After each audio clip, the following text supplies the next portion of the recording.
ఈ నెల 9వ తారీఖున కడపలో ఏదైతే ఇన్సిడెంట్ జరిగిందో అది అత్యంత దురదృష్టకరము. కడపలో ఎప్పుడు చూడనిది, ఎప్పుడు జరగనిది 9వ తారీఖున మనం చూసాం.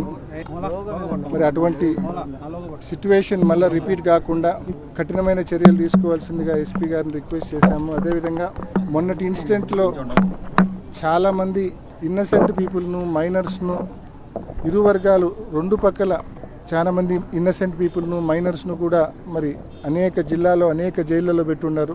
మరి అటువంటి అమాయకులను, ఇన్నసెంట్ పీపుల్ను, మైనర్స్ను, కేసుతో సంబంధం లేని వారిని వాళ్ళకి రిలీఫ్ కల్పించమని చెప్పి ఎస్పీ గారిని కూడా రిక్వెస్ట్ చేయడం జరిగింది. రెండు పక్కల కూడా కొంతమంది ఇన్నసెంట్ పీపుల్ అక్కడ ఉన్నారు. సర్కిల్ కాబట్టి కొంతమంది రోడ్లో నిలబడుకొని ఉన్న వాళ్ళు కూడా ఉన్నారు. ఆ రూట్లో పోయే వాళ్ళు ఆపి కూడా కొంతమంది ఉన్నారు. ఎవరైతే అగ్రెసర్స్, ఎవరైతే ఇన్సిడెంట్లో పూర్తిగా ముందున్నారో వాళ్ళ వరకు చట్టం ప్రకారము ఏం చర్యలు తీసుకోవాలో తీసుకోండి. అదేవిధంగా ఎవరైతే అమాయకులు ఉన్నారో, ఎవరైతే దారిన పోయే వాళ్ళు